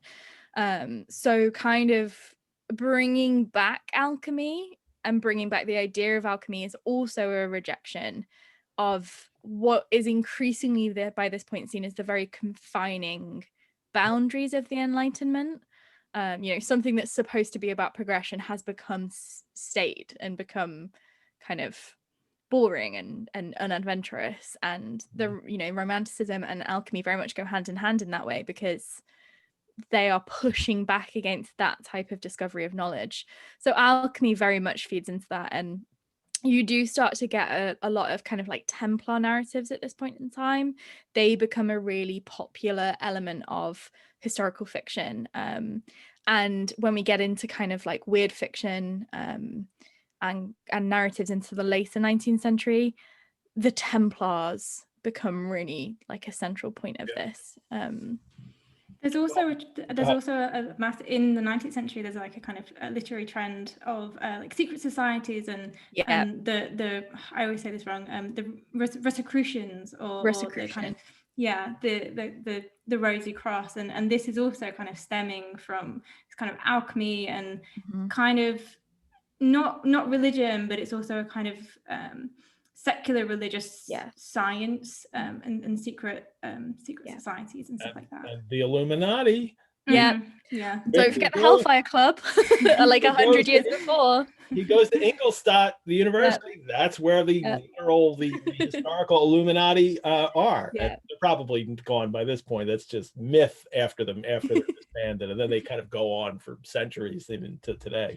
But it's what happens, isn't it? When we say Hellfire Club, we think of something ridiculous, and actually it's a bunch of guys going, hold on a second, the Civil War and all that stuff happened and we've suffered no consequences. Maybe God isn't real. All right, I want to mention real quick about this, that this is the moment where his father calls this sad trash, and then he also says, my dear Victor, do not waste your time upon this. You know, that's the first time he's named in a novel. So we find out, oh, the narrator's named Victor. Okay, so he's Victor now from here on out.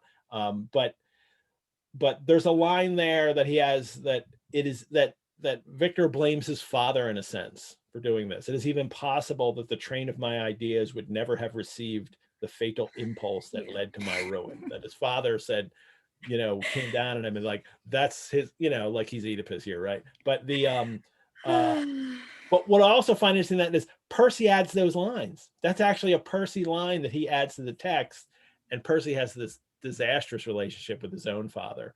Unlike Mary's very complicated, relationship. Percy is just like, he doesn't want anything to do with his father. His father doesn't want anything to do with him. So it almost looks like a little point where Percy gets to dig at his dad in this text, or have Mary dig at his dad for him. It's also such a it's not my fault that I committed this atrocity. If my dad had on this one day when I was 13 explained this to me, none of this would have happened. He does this all the time. He does this literally all the time. He does. Yeah, he's a real crybaby. But he also has the line, "What glory would attend the discovery if I could banish disease from the human frame and render man invulnerable to any but a violent death." So I just threw that out there, it was he is talking about science and how this is, the study of this can lead him to do great things. And his first, it's not, he talks about the glory of it as well. This is like the seed of Victor's hubris coming up here in this part of the book. And it also harkens back to Walton. Walton mentioned this in letter 1. Walton says, "I preferred glory to every enticement that wealth placed in my path." That these are scientists, male scientists, who are after the glory as well as what they could actually accomplish. And don't forget, it's Walton that's writing this. Yeah. We always assume when we have a first person narration that this is a omniscient, omnipotent narration, but it's not. This is Walton transcribing what Victor is saying. So actually it's a very unreliable narration. And I think it's easy to forget about Walton while we're reading Victor's narrative, but don't forget that this is another man who drags this man out and is like, "You and I are kindred spirits." And I do think these moments where, we have this highlighting of Victor's take on education and take on science and his kind of nobleness as he sees it. This is very, we could very much read this as colored by Walton. And if we read that as Walton perceiving Victor, what do we then get? I don't want to say for sure at this early stage of the novel, but I would definitely say to you guys that are kind of reading along with us, keep reminding yourself that this is not that kind of stream of consciousness narration. This is Walton writing down what Victor is telling him. Good. We have so much to get through still. But a lot of it we can say that he's reading these alchemists and he's getting inspired by them. And there's a moment here where he mentions this violent and terrible thunderstorm from behind the mountains of Jura. And I love this moment where Mary was watching these thunderstorms come from behind the mountains of Jura herself on the lake. So that's this is what she but this part with the stream of fire, he sees this oak go up from a lightning strike and nothing remains but a blasted stump, and he's like, "Well, what's that?" And his father tells him, "Oh, electricity." And then his father conducts experiments. He makes a kite with a wire and string. There's no way I can't mention this from Philly, that with Ben Franklin jumping into the text right here. All these people interested in science and electricity and these kind of experiments, they all knew Franklin and the things that he had done and what he had written about. But Mary's also very interested in these things. So is Percy. They've seen these experiments. They've done experiments. She mentions this a little bit in her 1831 introduction to Frankenstein. And I want to tell everybody too that for next week, Anastasia doesn't know this yet. I think she's in the chat. We're actually going to talk about that. We're going to not only talk about chapters 3 and 4 of the 1818 edition, but we're also going to start talking about the 1831 preface that Mary Shelley wrote for her new edition, the 3rd edition of Frankenstein. So we can hit some of that stuff there. We get a little mention of family. He's got his brothers. He mentions Ernest, who is 6 years younger than himself. and then William, the youngest of the family, who's an infant at the time. So Victor's like 17, 18 years older than William, or something like that. Well, I guess not that much. But he has two more brothers. Yeah. And then such was our domestic circle, from which care and pain seemed forever banished. But in the 1831 edition, there's a different ending to this that really goes, full tilt on this destiny thing. It was a strong effort of the spirit of good, but it was ineffectual. Destiny was too potent, and her immutable laws had decreed my utter and terrible destruction.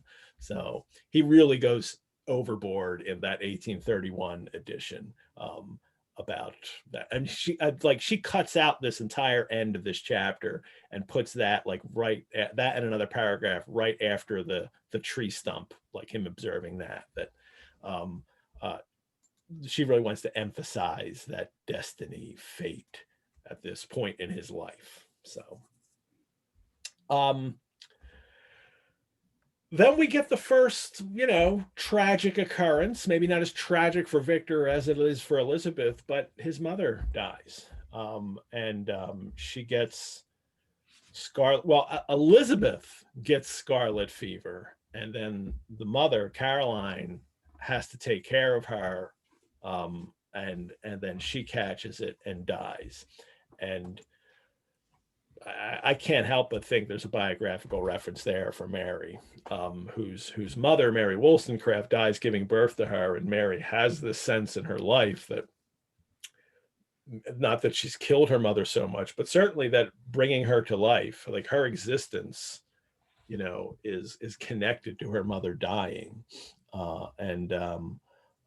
So we have something that here, and then also, but it's nice. She says she died calmly, and her countenance expressed affection even in death. And I can't help but think that there could be some wishful thinking in there. And as you're writing about in your first novel about the death of the mother in this novel, how can you not, bring your own thought to that, your own experience, even if she doesn't remember it, obviously, as a newborn baby, but to at least give this to Caroline Beaufort, that she has a calm, peaceful death.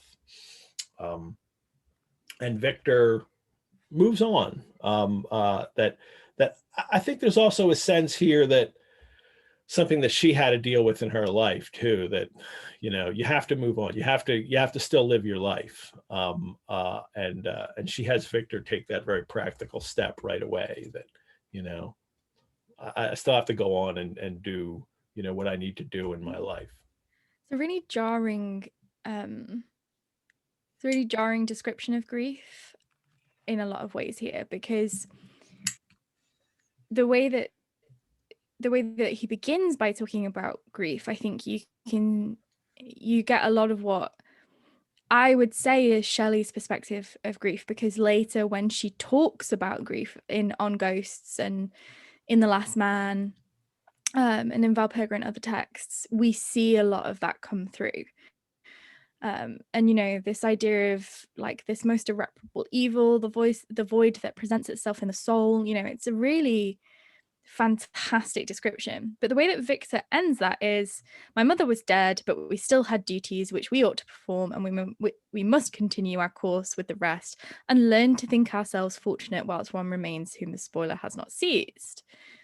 Which on the surface is a very sensible, practical, understanding thing to say, but then he instantly goes into, and then I went off to university and X, Y, and Z happened. And in a way, it's that kind of, Shelley is always very interested in what grief teaches and what comes from grief and what grief makes of you. And The Last Man is very much about this. Mm-hmm. And, why is grief part of the human existence? Why does grief exist? Victor goes, grief is pointless. There's no point feeling grief. Grief doesn't give me anything. I put it aside and I carry on with my life, which is a real departure from the way that grief is talked about and trauma is talked about in the late 18th century Gothic, where it's very much like you must find the balance between the importance of grief and not indulging in grief. That's Emily St. Aubert's whole thing. Her father says to her when her mother dies, you know, don't forget your mother, feel your grief, but don't let it be your, you know, don't overindulge in feeling. You know, there's always got to be that balance to sentimentality and sensibility.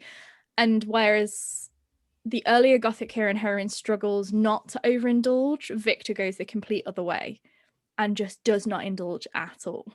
And I think that for a reader of Gothic that would pick this novel up, you know, on publication, would probably really early kind of click into that and see that that is quite a jarring departure from the way in which grief has begun to be talked about, and is kind of depicted in a lot of these texts. And a lot of romantic writers owe a lot to Radcliffe. You know, Keats says that himself. You know, he calls her mother Radcliffe. So to go from this really beautiful, well, you know, he obviously understands grief, but then nothing comes from it. It doesn't color his life. We could say perhaps it makes him want to create, you know, his whole, I want to eradicate death, but we know he's already had that. And it's not because his mother's died, it's because he wants the glory. You know, he wants the glory of beating things. And I just, that passage really stands out to me as this kind of, this moment where Shelley is, for me, really signaling the fundamental problem in Victor's science. She's not only lost her mother, Mary, in writing this, she's also lost a child already at this point. Yeah. She's really experienced Yeah. you know, some grief. We read a little bit of her journal last week and, you know, about her experience of that. So yeah. And they're traveling across the countryside, you know, to go from England to Geneva, they're traveling across a countryside that is absolutely wrought with destruction. You know, there is death left, right, and center at this point in time. There is death in nature. There is death. There is an absence of young men. There's literally like this post-apocalyptic weirdness because you have, you know, the year without summer in 1816. So it's very much a central point here. And I think whereas Shelley always seems to be interested in what grief brings to the human experience, Victor is not interested. And I think that's a clear departure between writer and character. I want to move to this moment right here now. Even if we have more to say, I still want to move to this moment because there's a moment that happens here that for me, this is the path that Victor takes that leads to his destruction. And that's when he leaves. I threw myself into the chaise that was to convey me away and indulged in the most melancholy reflections. I, who had ever been surrounded by amiable companions, continually engaged in endeavoring to bestow mutual pleasure, I was now alone. And then he goes on to say, I believe myself totally unfitted for the company of strangers. And then I ardently desire the acquisition of knowledge. And for me, this is always that moment in the novel where Victor goes away from his family. And that starts the trouble. It's that solitary pursuit of that acquisition of knowledge that he winds up doing. And we'll see this in later chapters where he doesn't even write home. He just, you know, it's the alone, because I have to do this. And that's what destroys him. And that's what causes him to then not also, you know, take care of his creature. And, but this seems to be the moment in the novel where he's just described this extraordinarily idyllic childhood. And the thing that goes wrong is he leaves it and he doesn't try to stay connected at home. He doesn't even write. He just doesn't try, full stop. He doesn't do anything. Like, it's only about this ardent, you know, desire for the acquisition of knowledge now for himself. He basically says, I was handed everything on a platter. And then when I had to go to university, I decided that I couldn't be bothered to make new friends. Yeah. So I just didn't. Like this whole, like, I was unsuited to the company of strangers. It's so privileged because it's like, well, where, like, yeah, because you've had everything, like everything worked out for you up until this point. And he just doesn't, he's, you know, that arrogance is already showing through where he's like, I was unsuited to the company of strangers. All strangers? Like, how do you can't just be like, I don't get on well with strangers. It's just one of those moments. I find it really interesting, not to skip ahead too much, but like when you get to his two kind of professors, and it makes me think about, you know, the way that he describes his father, talking about Agrippa and everything is trash, and like, oh, if only my father had explained it in better terms. And the first professor that he meets is like, why are you reading these? Like, hello, like these are clearly outdated. Here's some other reading. And he says like, oh, I didn't read it because he's insulted, because he's arrogant. And then he purposefully seeks out someone who will validate his own like preconceptions and help him on this path. And yeah, he's a loner, he's solitary, he's happy pursuing stuff on his own because he hasn't learned any lessons from his idyllic childhood. And he's, I mean, pick your word, narcissistic, you know. I have a lot of words for Yeah. Victor. Well, let's jump to those professors at the end here, and let's finish. That's where the chapter finishes. But the Kremp does the same. Monsieur Kremp does the same thing that his father did, and Victor doesn't like him. So then he's and you look like really bad too. So like, and he judges them on their appearances as well, which I think is really important. He immediately, after he says has this exchange, he's like, Mr. Kremp was a little squat man with a gruff voice and repulsive countenance. And it's like, why are you judging based on appearances? And that is really important when you get to the creature's narrative. But I think he likes the way that Mr. Waldman looks better. I don't know. And it's what Waldman says. What the things that Waldman, you know, talks about are like, this is his kind of teacher. This is what he wants to hear. What Waldman preaches to them, and that kind of, and he preaches. It's like he gives like a little sermon on science, and that line there that scientists penetrate into the recesses of nature and show how she works in her hiding places. Now I emphasize the she there, the gendering of these men penetrating into this nature as personified as female. And that's what's appealing to Victor. And that's troubling. And he's picking and choosing. Like, there's no curriculum here. He's picking and choosing, and it's not how you learn. Like, even if, you know, if you don't like it, you still have to learn it and then figure out how to disagree with it. I quick looked to see if Percy added that, and he didn't. They were Mary's lines, and then as they're Mary's lines, I wonder how much she's even aware of that gendering going on right there into that sign. But even if she's not consciously aware of it, I can't help but think that that's part of this project, this kind of indictment of the way these men approach science. I think it absolutely is, and it ties into the idea of alchemy and all of the kind of figures that Mary would have been aware of and Godwin would have been aware of, and you know, they're all men, and it's all looking into this kind of secret, forbidden, hidden knowledge, and doing stuff badly. That's what Victor does. He does it. He's lazy, and he's narcissistic and selfish. And you know what is Percy though? Percy is that other little snippet that he ascribes to Walton here. These were men to whose indefatigable zeal modern philosophers were indebted for most of the foundations of their knowledge. The labors of men of genius, however erroneously directed, scarcely ever fail in ultimately turning to the solid advantage of mankind. That's pure Percy right there, that Mary has, you know, allowed him to add to the text. And that's what the text, the whole book argues against. Like, no. You guys aren't doing it right. So guys, meaning men, that you do the scarcely ever fail. No. Guess what? You fail all the time, as well as, you know, succeed in other things. So, well, the chapter, and we had a lot of questions we couldn't hit because we have to work our way through. So I'm gonna really make an effort this week to respond to some of these questions that we had in the Q&A that I'll send you guys responses to, and I'll also also do some Facebook posts about them. And if there are questions that are specifically directed to you guys, I'll send them to you, and maybe you can. And you can always ask us questions on Twitter as well. It's obviously a little bit more restrictive in terms of characters, but if you don't mind a multiple thread, multiple tweet thread answer, then you can hit Mary and I up on Twitter. We're always happy to talk about this kind of stuff. Well, the chapter ends with, "Thus ended a day memorable to me. It decided my future destiny." So it's a little poem there, isn't there? A little rhyme, little internal rhyme in that sentence that is a good way to end it. Mary, at the end of this, there's this Thomas text too of Frankenstein.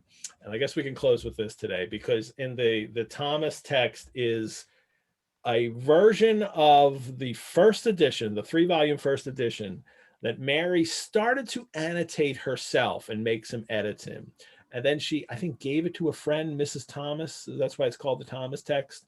And then, but when the second edition was published, and then the third edition, Mary never got that book back from her and never incorporated any of those ideas in it. But it exists, and we can see some ways that she changed the text.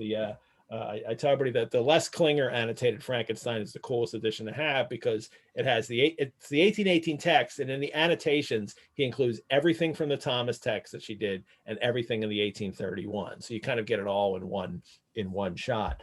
But in her Thomas text, she wrote in the margins of it, "If there ever be another edition of this book, I should rewrite these first 2 chapters. The incidents are tame and ill-arranged, the language sometimes childish. They are unworthy of the rest of the narration."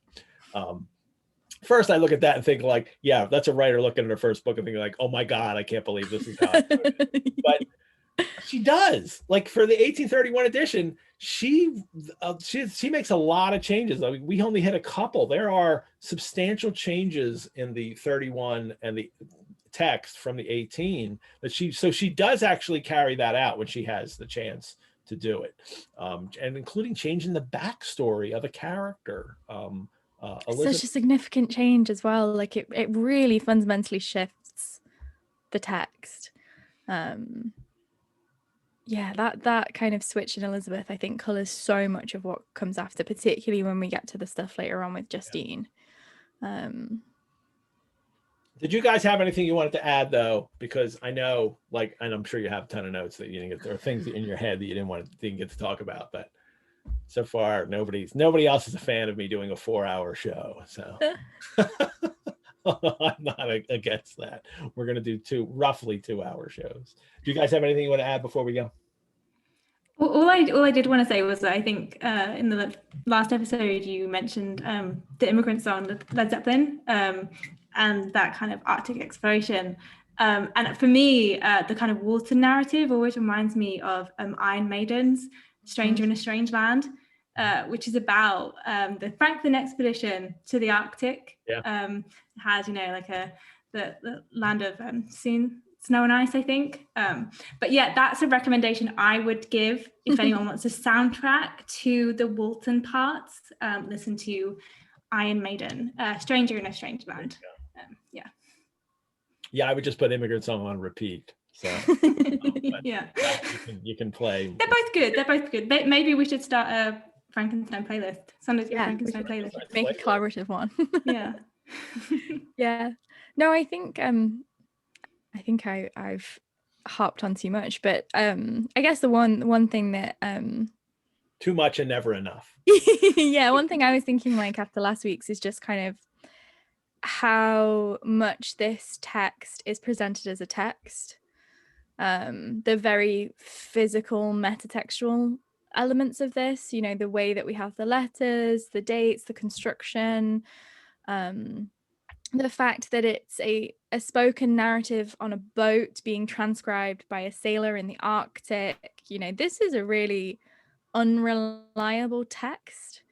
And I think what I was talking about earlier in terms of like absence, I always think like, did Victor not mention this, or did Walter not think it was important to write down, or did he not get the emphasis, or did Victor not emphasize it? It adds so much questioning, and I think often it's so easy to read a first person narrative and to do that thing where you're like, this is what's happening as it's happening. And this is very, very much not that. And that's one of the things that makes it a Gothic text. One of the questions that I always get asked when we teach when we teach this text is, why is this Gothic? Because it's not necessary.